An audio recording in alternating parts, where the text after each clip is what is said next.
کیونکہ مونس بھی پرسنل ہو گئے اس بارے میں کہ جی عمران ریاض شاید پی ٹی آئی سے ٹکٹ ایکسپیکٹ کر رہے ہیں. اس پر بہت سی اسپیکولیشنز کو انہوں نے جنم دیا. عمران بھائی نے پھر اس کا جواب دیا کہ مونس صاحب سیاست آپ کو مبارک، ٹکٹوں کی خرید و فروخت بھی آپ کا خاندان کا، آپ کے خاندان کا کاروبار ہے. ویسے یہ گھڑی میں نام نہیں لوں گا کیونکہ برانڈ ہے ڈیفینیٹلی. ویسے یہ گھڑی کیسی چل رہی ہے؟ صرف 7 کروڑ 50 لاکھ کی گھڑی یہ عمران بھائی نے وہر کیا مونس پہ. اور کسی کے تھرو ڈیفینیٹلی وہ سٹوری پتہ چلی ہوگی کہ ان کے پاس یہ گھڑی کسی شخص کی کے تھرو وہ گفٹ کی گئی ہے. تو مونس نے جواب دیا آگے سے کہ میرے پاس وہ گھڑی نہیں ہے. ہاں البتہ آپ کو وہ گھڑی پسند ہے تو آپ کو بھیج سکتا ہوں، یا پھر ایسا کر لیں کہ آپ جب سیاست میں عملی طور پہ قدم رکھ لیں تو تب میں آپ کو تحفے کے طور پہ وہ گھڑی آپ کو بھجوا دوں. لڑائی یہاں تک پہنچ گئی. مس انڈرسٹینڈنگ ہے نہیں ہے اس پر تو لوگ ڈیفینیٹلی بہت زیادہ غصے میں تھے کہ مونس الہی نے کل کیا کہہ دیا انٹرویو میں کہ جنرل باجوہ کے حوالے سے، اور بڑی کڑی تنقید کی مونس الہی کے اوپر.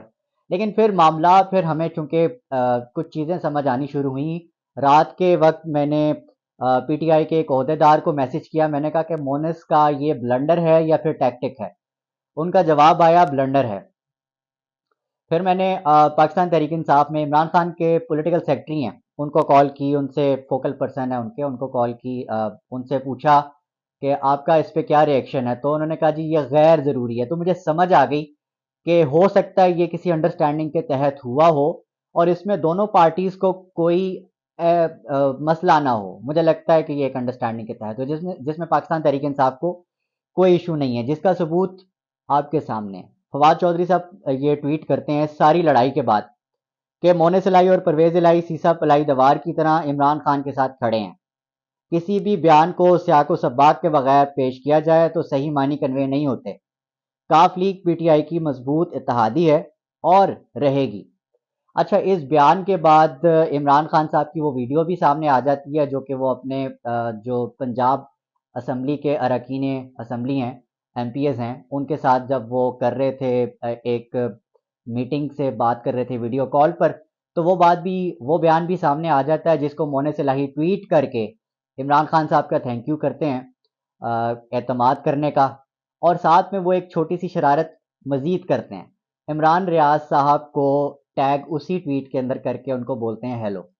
بات یہاں ختم ہوتی ہے اور اس کے بعد مونس الہی زمان پارک پہنچ جاتے ہیں عمران خان صاحب سے ملاقات کے لیے اور بات وہاں ختم ہو جاتی ہے. خیر مجھے لگتا ہے کہ یہ چیزیں غیر ضروری ہیں.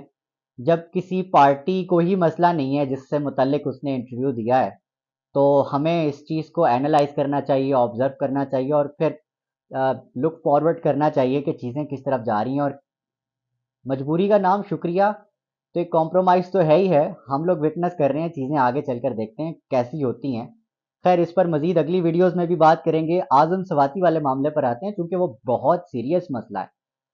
اعظم سواتی صاحب کو جس وقت جوڈیشل ریمانڈ پہ I-9 کا ایک سب جیل ہے وہاں منتقل کر دیا گیا آخری خبر کے مطابق، ہم لوگ بہت زیادہ تسلی میں آ گئے. ہم نے کہا یار کم از کم یہاں پر ان پر تشدد نہیں ہوگا اور یہاں پر وہ کم از کم محفوظ ہیں.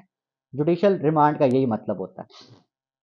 لیکن رات 4 بجے ان کی طبیعت خراب ہوتی ہے اور اطلاعات کے مطابق ان کو سانس کا مسئلہ ہوتا ہے، سانس لینے میں دشواری ہوتی ہے اور سینے میں درد ہوتی ہے. تو ان کو پیمز ہاسپٹل منتقل کر دیا جاتا ہے اور ان کی بیٹی سے یہ پتہ چلتا ہے کہ 4 بجے انہیں منتقل کیا گیا تو 7:30 بجے ان کو بغیر رپورٹس کا انتظار کیے بلوچستان پولیس کے حوالے کر دیا جاتا ہے اسپتال سے. یہ بہت عجیب بات ہے. اچھا یہ عجیب بات اور خطرناک بات اس طرح سے ہے کہ فواد چودھری صاحب بھی اس چیز کا ذکر کر چکے ہیں، عمران خان بھی اس کا ذکر کر چکے ہیں کہ اعظم سواتی کی بیٹی کی مجھے کال آتی ہے کہ یہ لوگ ان کو پولیس مقابلے میں مروا دیں گے. اور بات جو ہے واقعی اب خطرناک موڑ تک جاتی جا رہی ہے. ان کی بیٹی اعظم سواتی صاحب کی جو بیٹی ہیں فرح سواتی ہوں، وہ خود ریسنٹ ایک ٹویٹ کرتی ہیں، میں آپ کو بتا دیتا ہوں پڑھ کر، جو انڈیکیٹ کرتی ہے کہ اعظم سواتی صاحب کی زندگی بہت زیادہ خطرے میں ہے اور یہ اعظم سواتی صاحب کے ساتھ کچھ بھی کر سکتے ہیں. وہ اس وقت کوئٹہ میں ہیں اطلاعات کے مطابق، لیکن نو آئیڈیا کہ وہ کوئٹہ میں ہیں یا پھر CIA اسلام آباد کے پاس ہیں. یہ متعدد اطلاعات آ رہی ہیں اور یہ متضاد آ رہی ہیں. تو اس لیے ہمیں یہ چیز ابھی فائنل نہیں ہمیں پتا کہ وہ کہاں پر ہیں، but his life is in danger.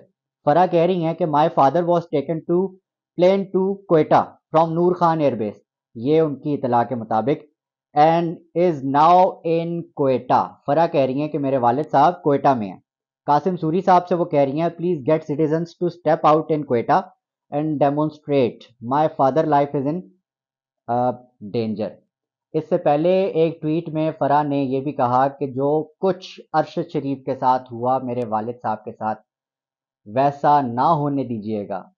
یہ ان کی التجا تھی. اعظم سواتی صاحب کا جو بھی کیس ہے انتہائی کریٹیکل کیس ہے. جو اس ملک کا سینیٹر ہے اس کے اوپر 50 سے زائد FIRs ہونا، اس کو یوں تنگ کرنا اس عمر میں، اس ایسے بزرگ شخص کو. اس سے پہلے یہ ہو چکا ہے عمران ریاض خان صاحب کے اوپر متعدد FIR کاٹ کر، اور پھر وہ چیزیں پریکٹس بھی ہوئیں. وہ کہتے ہیں کہ آپ نے اگر کسی کو سزا دینی ہے تو آپ ان کو مسلسل سفر اور مسلسل اذیت سے گزاریں گے. تو اعظم سواتی صاحب پہ بھی یہ چیز کی جا رہی ہے تجربے کے طور پہ، جو کہ انتہائی خطرناک ہے ریاست پاکستان کو، اور خاص طور پر جو کہ نیو اسٹیبلشمنٹ ہے جس کو سمجھا جا رہا ہے کہ وہ اے پولیٹیکل ہو چکی ہے اور پاکستان کے مسائل کو، ملک کی مسائل کو سنجیدگی سے لے رہی ہے. ان سے گزارش ہے کہ وہ جو ہے اس اعظم سواتی والے معاملے کو کائنڈلی حل کریں. میں نہیں، بہت سے صحافی اور سیاستدان بھی یہ بات کر رہے ہیں، اور یہ بڑی ضروری ہے. وقت کی اہم ضرورت ہے کہ ایک سینیٹر کی لائف خطرے میں آپ کے ملک میں. اعظم سواتی کے ساتھ کل کو کچھ بھی ہوتا ہے اس کی ذمہ دار ریاست پاکستان اور ہم سب ہوں گے. اگلی ویڈیو میں ملاقات کرتے ہیں. اب تک کے لیے اتنا ہی. اپنا اپنے آس پاس سب کا، اپنے پاکستان کا بہت خیال رکھیے گا. اللہ نگہبان.